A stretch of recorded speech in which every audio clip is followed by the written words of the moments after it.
Sveiki, esu Evelina Barcienė, pagal profesiją siuvėja modeliuotoja. Daug metų dirbau su klientais gamindama individualius užsakymus ir esu sukūrusi ne vieną vestuvinių suknelių kolekciją. Laisvalaikiu domiuosi fotografija, darau sveikinimus, suvenyrus, patiekas, rašau trumpus, juokingus eilėraštukus. Tai mano pokytis yra studijos Baltijos technologijų institute.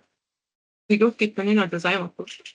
Kursas apėmė grafinį dizainą, darbą Adobe Illustratorium, Photoshopu, susipažinau su HTML, kodų ypatumais. Daugiausiai dėmesio mokymuose buvo skirta UX UI mokymą. Komponentų kūrimas, valdymas, prototipavimas, vektorinė grafika, Figmoje, konkurentų analizavimas bei apklausų kūrimas Maze platformą. Labai džiaugiuosi naujai išmoktais dalykais, stengiuosi tobulėti ir todėl mokosi toliau savarankiškai. Trumpai noriu apžvelgti paskutinį savo darbą. Tai yra svetainė Rančos tipo žirgynai. Jie turi puslapį Facebook'e.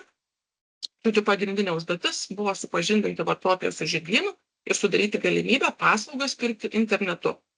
Analizuojant tokio tipo puslapį stilių bei paskirtį, supratau, kad tai turi būti gan informatyvu, paprasta, informacija aiškiai, tvarkingai išdėliota, kad klientai galėtų trumpai susipažinti su aplinka ir rasti jų dominančią informaciją, bei įsigyti paslaugas lengvai ir greitai. Tad pradžioje susidėjome kategorijas.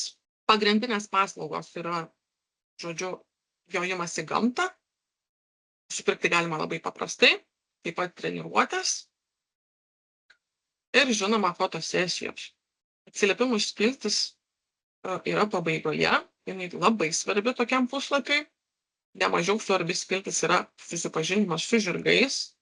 Juos galite apžiūrėti atskiroje galerijoje, didesniu formatu, visa informacija ten parašyta apie juos, taip pat faktai apie žirgus apskritai kaip tokius gyvūnus. Jie yra didingi, nuostabūs, žavūs, kaip ir minėjau, atsiliepimų skiltis būtina yra tokiam puslapiui.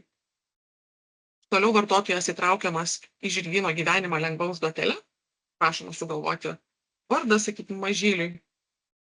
Ir pabaigoje seka informacija, kaip rasti rančą, apie pačią rančą ir kitos galimos paslaugos. Tai tiek apie darbus. Puslapis buvo sukurtas kompiuterio versija bei mobilaus telefono. Ir viskas, ačiū už dėmesį. Su manim galite susisiekti elektroniniu paštu, LinkedIn puslapyje arba mobiliu telefonu. Ačiū.